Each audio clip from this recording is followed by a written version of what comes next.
दोस्तों आज हम बात करने वाले हैं कि बायोकेमिस्ट्री टेस्ट जब हम परफॉर्म करते हैं, चाहे वो सेमी ऑटोमेटिक बायोकेमिस्ट्री एनालाइजर हो या फुल्ली ऑटोमेटिक हो, लेकिन हमें जो सावधानी रखनी चाहिए बहुत इम्पोर्टेंट है। टेस्ट को परफॉर्म करने से पहले हमें कौन कौन सी बातों को ध्यान में रखना है ताकि जो भी हमारा रिजल्ट आउटपुट हमें मिले वो बिल्कुल परफेक्ट हो, एक्यूरेट हो, ताकि आपको कॉन्फिडेंस रहे कि हाँ जो मैंने टेस्ट परफॉर्म किया है वो बिल्कुल सही है, एक्यूरेट है।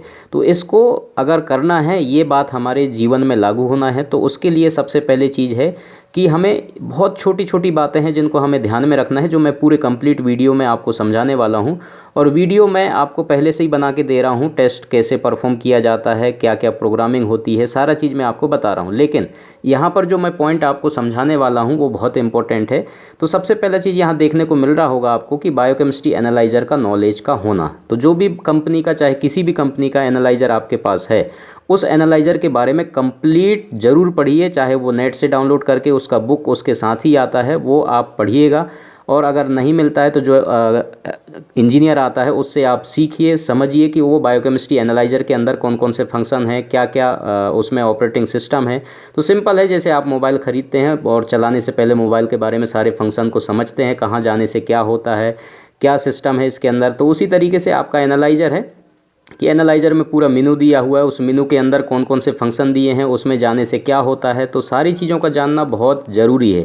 तो इस बात को विशेष ध्यान रखिएगा कि सबसे पहला पॉइंट आपका है कि बायोकेमिस्ट्री एनालाइज़र को आपको सीखना है, उसके अंदर कौन कौन से सिस्टम दिए हैं, कौन कौन से ऑपरेटिंग सिस्टम है, क्या क्या चीज़ें हैं। कैसे है आपका सेमी ऑटोमेटिक बायोकेमिस्ट्री एनालाइज़र या फुल्ली ऑटोमेटिक बायोकेमिस्ट्री एनालाइज़र, जिसको आप देखते समय आपको उसको जानकारी लेना बहुत ज़रूरी है कि उसमें क्या क्या ऑपरेटिंग सिस्टम है, कैसे वो वर्क करता है। ठीक है, तो क्या क्या चीज़ें उसके अंदर है, एप्लीकेशन में प्रोग्रामिंग कैसे होती है, कौन कौन से फंक्शंस उसके अंदर दिए गए हैं, उन फंक्शन का काम क्या है, उस फंक्शन पे जाने से हमें डिस्प्ले जो वहाँ पर मेनू दिया रहता है, सारे फंक्शन का काम क्या है, कौन से फंक्शन पे जाने से क्या होता है, तो सारी जानकारी का होना एक लेबोरेटरी टेक्नोलॉजिस्ट के लिए बहुत इंपॉर्टेंट है। तो भाई साहब सबसे पहले चीज़ तो आपको ये सीख लेना है, उसके अंदर मेनू में जितने सारी चीज़ें हैं सबके बारे में नॉलेज होना ज़रूरी नहीं। ये नहीं कि आपने केवल सैंपल का वॉल्यूम याद कर लिया, हाँ इतना इतना हमें रिएजेंट लेना है, इतना सैंपल लेना है और यहाँ पर जाके टेस्ट परफॉर्म कर देना है, नहीं, इतने से काम नहीं चलना है। अगर आपको एक परफेक्ट, मैं पहले भी बताया, परफेक्ट नॉलेज लेना है, परफेक्ट लेबोरेटरी टेक्नोलॉजिस्ट बनना है, तो बहुत छोटी छोटी चीज़ों को ध्यान में रख के चीज़ों को सीखना है, तभी जा करके आप आगे बढ़ सकते हैं। तो सबसे पहली चीज़ हो गया हमारा बायोकेमिस्ट्री एनालाइज़र के बारे में नॉलेज का होना। ठीक है, उसके ऑपरेटिंग सिस्टम, प्रोग्रामिंग कैसे करते हैं, ये सारी चीज़ें तो मैं अभी बता रहा हूँ। उसके अलावा पार्ट्स बहुत इंपॉर्टेंट हैं कि आपके सेमी ऑटोमेटिक बायोकेमिस्ट्री एनालाइज़र है तो उसके बुकलेट्स जो उसके साथ आते हैं उसमें सारा डिटेल दिया हुआ था, उसके पार्ट्स क्या क्या हैं। चाहे आप नेट से भी डाउनलोड कर सकते हैं, उसका पूरा डिटेल आपको मिल जाएगा। नेट से जब आप डाउनलोड करेंगे तो हर एक कुछ शॉर्ट फॉर्म में होते हैं जिसका नाम हमें पता नहीं होता है, तो उसको वहाँ सारी जानकारी दिया रहता है। उसके अलावा उसके पार्ट्स कौन कौन से हैं, उनका मेंटेनेंस कैसे करना है, उस पार्ट का फंक्शन क्या है, कैसे वो काम कर रहा है। ठीक है, ये सारी जानकारी आपको, ये कई लोग मिस कर देते हैं, इनको सोचते हैं क्या करना है, ये सब चीज़ें सीखने से कोई मतलब नहीं है। ये एग्ज़ाम में भी पूछता है, कई बार पार्ट्स के बारे में भी पूछ चुका है रेलवे वगैरह में एग्ज़ाम। तो ये सारी चीज़ें सीखना बहुत ज़रूरी है, छोटी छोटी नॉलेज है जो मैं आपको वीडियोस में देते रहता हूँ। मेंटेनेंस करना, केयर करना, जैसे मैंने आपको उदाहरण दिया कि आपका मोबाइल है, आप चलाते हैं, उसको कैसे मेंटेनेंस करके रखते हैं, केयर करते हैं, उसी तरीके से आपका एनालाइज़र है। जब उसको अच्छे से प्रॉपर मेंटेनेंस करेंगे, डेली रूटीन में क्या क्या मेंटेनेंस रहता है, वो सारी चीज़ें आप इंजीनियर जब इंस्टॉल करने आता है उससे आप पूछिए।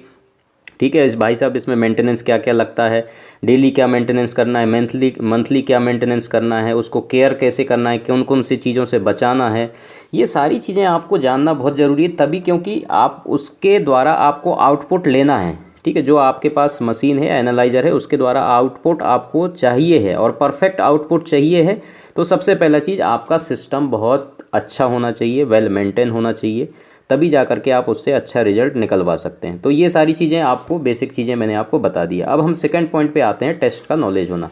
जो भी टेस्ट आप परफॉर्म कर रहे हैं उस टेस्ट का प्रॉपर नॉलेज होना बहुत ज़रूरी है। जो भी टेस्ट आप परफॉर्म कर रहे हैं उसके पहले उन टेस्टों के बारे में सारी जानकारी अच्छे से, थ्योरिकल आपको प्रैक्टिकल करने से पहले पता होना चाहिए। जैसे कि मेथड, कौन से मेथड से आप लगाने वाले हैं, प्रिंसिपल उसका क्या है, कौन कौन सा रिएक्शन उसके अंदर होने वाला है, क्या आपको रिजल्ट उसमें मिलता है, कौन सा कलर डेवलप होता है, समझ आ रहा है। उसके बाद क्लिनिकल सिग्निफिकेंस बहुत इंपॉर्टेंट है। अगर वो जो टेस्ट आप लगा रहे हैं अगर उसकी नॉर्मल वैल्यू से कम ज़्यादा हो रहा है तो उसकी क्लिनिकल सिग्निफिकेंस पता होना चाहिए वो क्यों हो रहा है। तो ये जानकारी आपको होनी चाहिए। प्रोसीजर पता होना चाहिए, प्रोसीजर हम कैसे उसको फॉलो करते हैं, तभी जाकर के आप टेस्ट को परफॉर्म कर पाएंगे। नॉर्मल रेंज का बहुत इंपॉर्टेंट है पता होना, क्योंकि हर एक टेस्ट का नॉर्मल रेंज बहुत मायने रखता है। जब तक आपको नॉर्मल रेंज पता नहीं होगा आप कैसे पता लगाएंगे कि टेस्ट का वैल्यू आपका बढ़ रहा है या घट रहा है। समझ आया? तो ये छोटी छोटी बातें हैं जो आपको ध्यान रखना है। अगली चीज़ हमारा आ जाता है थर्ड पॉइंट, रीएजेंट का नॉलेज होना। जिस टेस्ट को परफॉर्म करते हैं उस टेस्ट का रीएजेंट कौन सा है, उसका कंपोजिशन क्या है, कौन सी कंपनी का आप रीएजेंट परफॉर्म कर रहे हैं। उसके अलावा उस कंपनी के रीएजेंट के साथ लिटरेचर आता है, उसको पढ़ना बहुत ज़रूरी है। ध्यान से आप समय निकाल के उसको बारीकी से पढ़ें, एक एक चीज़ें। उसमें सारे चीज़ें दिया रहता है, कौन कौन सी चीज़ मिला हुआ है उसके अंदर, क्या क्या प्रिंसिपल होने वाला है, कौन सा रिएक्शन होने वाला है, किसके साथ मिलकर क्या बनने वाला है, सब दिया रहता है। तो उसको समय निकाल करके आप पढ़िए, याद करिए, और नॉलेज का होना उसका बहुत ज़रूरी है। तो ये रिएजेंट का नॉलेज समझ आ रहा है आपको। रिएजेंट को कितने टेम्परेचर पे स्टोर करना है, वर्किंग रिएजेंट हमें कैसे बनाना है, कितना लेना है, क्या वॉल्यूम रहेगा, उसको यूज कैसे करना है। तो ये सारी चीज़ें जब आप परफेक्ट लेवल पे करेंगे ना, स्टेप बाय स्टेप, तो आपका रिज़ल्ट कभी भी गलत नहीं होगा। इस बात का जो है मैं गारंटी देता हूँ। तो ये सारी चीज़ें हैं, छोटी छोटी चीज़ें, तो इनको अगर आप ध्यान में रखेंगे तो आपका रिज़ल्ट बिल्कुल परफेक्ट होगा। समझ आया? अगले पॉइंट की तरफ हम चलते हैं। फोर्थ पॉइंट हमारा रिक्वायरमेंट्स। उसके बाद जो भी ऑपरेटर्स हैं उनका नॉलेज का होना बहुत ज़रूरी है। जितने भी आपके पास रिक्वायरमेंट्स हैं टेस्ट को परफॉर्म करने के लिए, कौन कौन से रिक्वायरमेंट्स हैं और कौन कौन से इंस्ट्रूमेंट, चाहे कौन से ऑपरेटर्स हैं जिसका आप इस्तेमाल कर रहे हैं, उसके बारे में प्रॉपर नॉलेज, उसको हमें कैसे इस्तेमाल करना है, कौन कौन सी बातों, जैसे पिपेट है तो पिपेटिंग करना बहुत इंपॉर्टेंट है। कई सारे लोगों को पिपेटिंग करना नहीं आता है। जो अभी माइक्रो पिपेट्स आ रहे हैं, सैंपल लेते समय कितना उसको खींचना है या दबाना है, ये सारी चीज़ें हमें कई लोगों को नहीं आता है। तो इसलिए प्रॉपर सैम्पलिंग करना बहुत इंपॉर्टेंट है। वॉल्यूम अगर कम ज़्यादा हो जाएगा तो आपका रिजल्ट के पर इफ़ेक्ट पड़ेगा। तो इसलिए आप ध्यान रहे, प्रॉपर पिपेटिंग करना पहले सीख लीजिए। समझ आ रहा है? एयर बबल बिल्कुल नहीं होनी चाहिए, और प्रॉपर तरीके से टिप्स को आप अच्छे से लगाएं ताकि वो अच्छे से सैंपल उसमें एस्पिरेट हो सके। तो ये सारी चीज़ें हैं जो आपको ध्यान में रखना है। और उसके बाद एक्स्ट्रा वॉल्यूम भी नहीं जाना चाहिए, तो उसके लिए टिश्यू पेपर आप रखते हैं। स्टॉप वॉच, टाइमिंग बहुत इंपॉर्टेंट है, ध्यान रखें आप। टाइमिंग जो उसमें दिया है, मेंशन दिया है, रिएक्शन का टाइम हो, ठीक है, डिले टाइम हो, और उसके बाद इंक्यूबेशन का टाइम हो, तो ये टाइमिंग बहुत अहम होते हैं। इसलिए स्टॉप वॉच रखिए, और जो टाइम इंक्यूबेशन का दिया है, इंक्यूबेशन का टाइम परफेक्ट होना चाहिए। समझ आ रहा है? तो ये सारी चीज़ें आपको ध्यान में रखना है। ग्लव्स आपको प्रॉपर, इंक्यूबेटर आपके पास होगा तो इंक्यूबेटर को प्रॉपर कैलिब्रेट करके रखें। इंक्यूबेटर का टेम्परेचर मेंटेन रखें, 37 है तो 37 ही रहना चाहिए, ठीक है।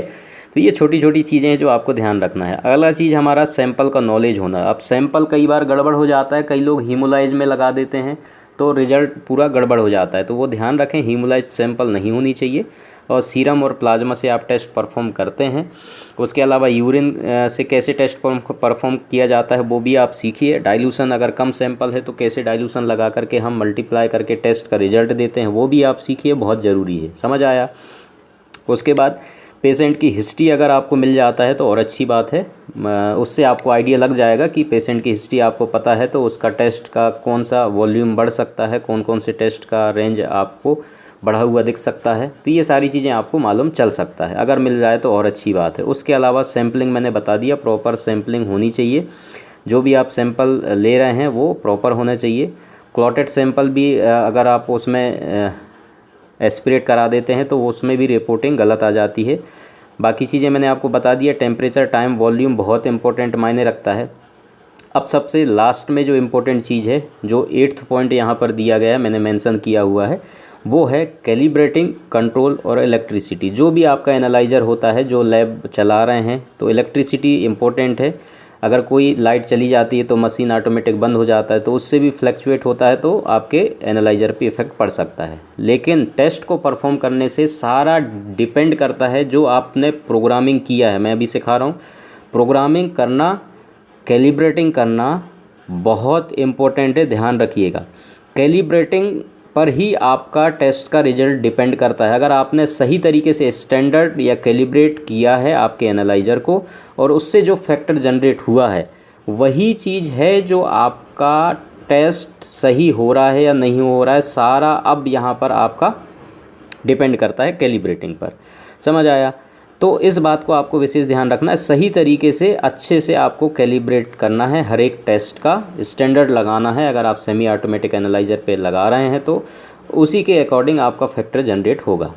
उसके बाद आप क्या करते हैं, कैलिब्रेटिंग हो गया, सारा चीज़ सेट हो गया, उसके बाद आप कंट्रोल लगा करके देखते हैं कि हमारा एनालाइज़र सही रिपोर्ट दे रहा है नहीं हो रहा है। नॉन सैंपल होता है कंट्रोल का, मतलब होता है कि 2 सैंपल होते हैं, एक जिसका कम वाला रेंज, एक हाई वाला रेंज एब नॉर्मल, ठीक है।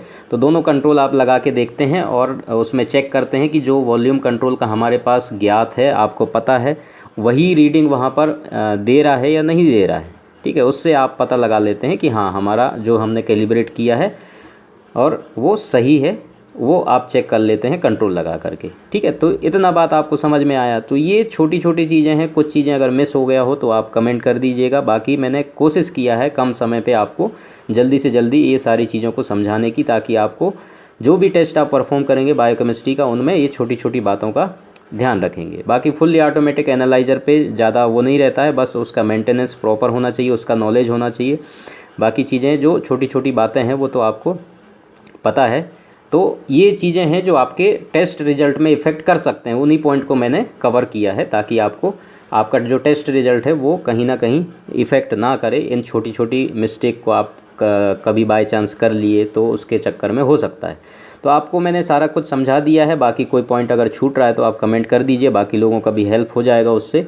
तो thank you so much video देखने के लिए। और बुक्स वगैरह की रिक्वायरमेंट अगर है आपको, तो रिक्वायरमेंट आपको लिंक डिस्क्रिप्शन में दिए हैं, वहाँ से जा कर के आप ले सकते हैं। उसके अलावा आप मेरे को इंस्टाग्राम, ट्विटर, फेसबुक पेज पर भी फॉलो कर सकते हैं, उसका भी लिंक दिया हुआ है। वीडियो को लाइक ज़रूर करें, शेयर करें अपने दोस्तों में, और ज़्यादा से ज़्यादा चैनल को सब्सक्राइब ज़रूर कीजिए, अपने दोस्तों को भी बताइए ताकि वो भी अच्छे से सीख सकें। Thank you so much video देखने के लिए। प्लीज़ लाइक शेयर ज़रूर करना, चैनल को सब्सक्राइब ज़रूर करना। Thank you.